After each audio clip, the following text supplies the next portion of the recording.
Friends, don't you think it's remarkable, this victory of Donald Trump? I mean, he showed a lot of discernment, a lot of strategy, but also a lot of courage under fire, so to speak. Famous words he said as he was shot in the air, he got up and he said, "Fight, fight, fight." And he's such a courageous man to keep going. Under the circumstances, you would think he would stop, but no. He believes that God has ordained him in this role to pursue greatness for the country of the United States.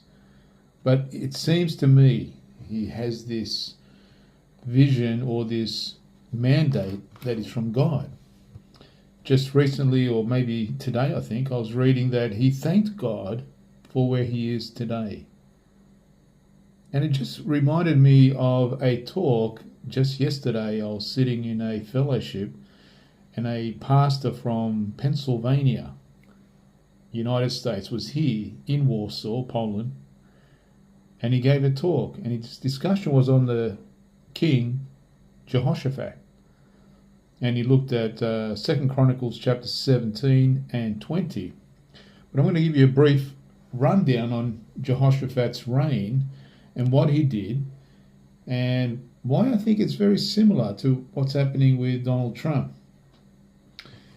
Let me just get some basic notes about Jehoshaphat's reign, and here's a brief summary of his reign. Now, Jehoshaphat reigned over Judah for 25 years. His reign fits within the window of 920 to 890 BCE. He was the son of King Asa of Judah. And we know these kings were bad and good, right? He took the throne of Judah after his father's death. Now, what's interesting is that once he became king, he sent these Levites into the cities of Judah to teach the citizens about the laws of God. So if we take up the reading in 2 Chronicles 17, we'll read the first 9 verses, just to give us a bit of a background as to what happened. It says, Jehoshaphat succeeded his father Asa as king and strengthened his position against Israel. He stationed troops. Now, this is within their own country, right? So, anyway, it says there, just a bit like Trump and uniting the United States as one. He stationed troops in the fortified cities in Judah, in the Judean countryside, and in the cities where Asa had captured in the territory of Ephraim. The Lord blessed Jehoshaphat because he followed the example of his father's early life and did not worship Baal. So that's something interesting. Because he got rid of the idols, like his father did early on, he was, notice there, he was blessed because of that. So we see that his opposition partner there that is Trump's, notice that all the idol worshippers, all these idols, women idols, these Jezebels that came out to support this woman, this lady that was running against Trump. Now it's interesting that the people have rejected all these celebrities in that country and all the idol worshipping that has been going on for the last 4 years there, and probably longer. So Trump has blown his trumpet and saying that he would get rid of a lot of these things. He would make the rule of law the thing. Verse 4, it says there, he served his father's God, obeyed God's commands, and did not act the way of the kings of Israel did. So we can see that Trump was clearly not following the agenda of the current government in place. So the Lord gave Jehoshaphat firm control over the kingdom of Judah, and all the people brought him gifts, so that he became wealthy and highly honored. He took pride in serving the Lord and destroyed all the pagan places of worship and the symbols of the goddess Ashereth in Judah. Isn't that interesting? A goddess. And hasn't this sort of been the theme with women's liberation in America? Now, I'm not saying not being liberated isn't a good thing. It is, but do you see where it's going and where it has been going, and how Trump's policies will, in effect, bring back conservative values or more biblical values than it's ever had. In the third year, so after 3 years, now Trump was in office for 3 years and a bit, almost 4 years before he lost the election. So it seems like now, coming back to this third, fourth year, as he will start, there's something interesting that takes place in Jehoshaphat's third year of reign. Notice this. Now, why I say that's important is because really the groundwork has been laid for Donald Trump. Now he's just moving in with a good understanding of what needs to be done.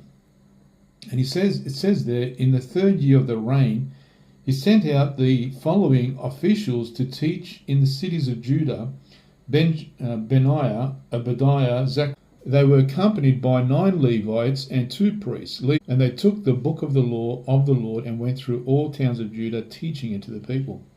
So there was an education program of teaching the law back to the people, something that they had forgotten or what was not being taught. And isn't that the case in the US, where you see that they threw out the prayer, threw out the Bible, as it were, from schools, or from even talking about it, to introducing more pagan stories and mythical stories, and just totally removing God from the picture, almost. But now Trump's now going to reintroduce all that back. It's like he's going to send out his priests to re-educate the nation about God and his laws, just like Jehoshaphat did after the third year of his reign. Now, what's interesting, what happened in that period after that, it says there in verse 19, the Lord made all the surrounding kingdoms afraid to go to war against King Jehoshaphat. Now, what's interesting, as soon as Trump won, all these countries are now almost bowing down to him, wanting to negotiate. Russia, Israel, Palestine, Hamas, Ukraine, Iran, right? They're all sort of, China want to now do deals with, almost like gifting him the opportunity to broker deals. So we see this, what happened to King Jehoshaphat. They were all afraid to go to war. It says some of the Philistines, remember the Philistines were enemies of God, some of the Philistines brought Jehoshaphat a large amount of silver and other gifts, and some Arabs also brought him, notice this number, 7,700 sheep and 7,700 goats. Now, what's the purpose of that? Why this exact number? Is it completeness? I have no idea. Maybe someone can look that up. So Jehoshaphat continued to grow more and more powerful throughout Judah. He built fortifications in cities where supplies were stored in huge amounts.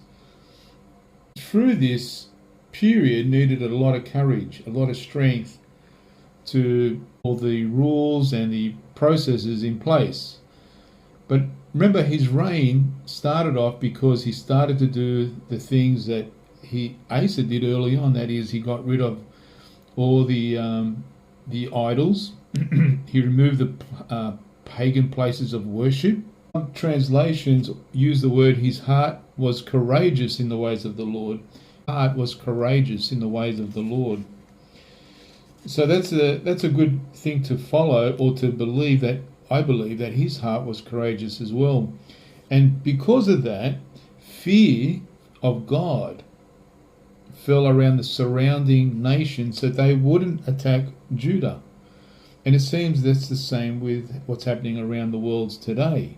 And he fortified the cities, and that's what he wants to do. He wants to fortify the nation of Israel. He wants to rebuild that wall, and he put a strong man in that position just now to do that work.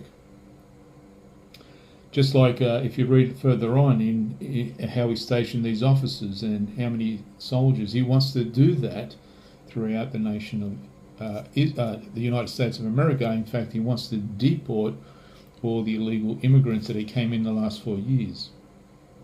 So the application there is that his character was that of courage. Of course, discernment, and he's obviously very smart also in the way he went about his campaign.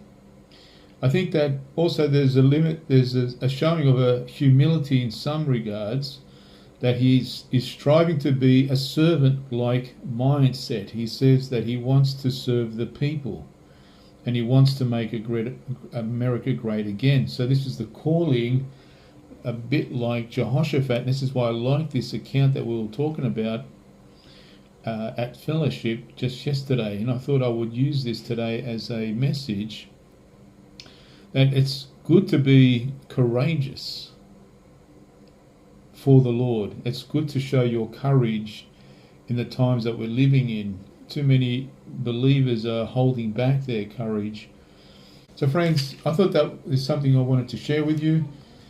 Keep walking in your faith. Obviously, we are not serving this world, but we see that those who worship Yahweh, Jehovah, in the way that he wants and he likes, he does bless them. And I think he's been blessed by Jehovah for his courage to put back into society the rule of law of Yahweh, I believe, to the American people. And I think that's going to, and it is already starting to show across the globe, that that's having an effect immediately. What does that mean? I don't know. We'll see. But I just found this account fascinating, or the parallels very similar, or maybe not exactly the same, but the ideas or the principles that how it's all come about are very similar to Trump's campaign, is very similar that to Jehoshaphat's, if there's a parallel of some sort. Have a great day, guys. This is just a thought that I was wanting to share with you today.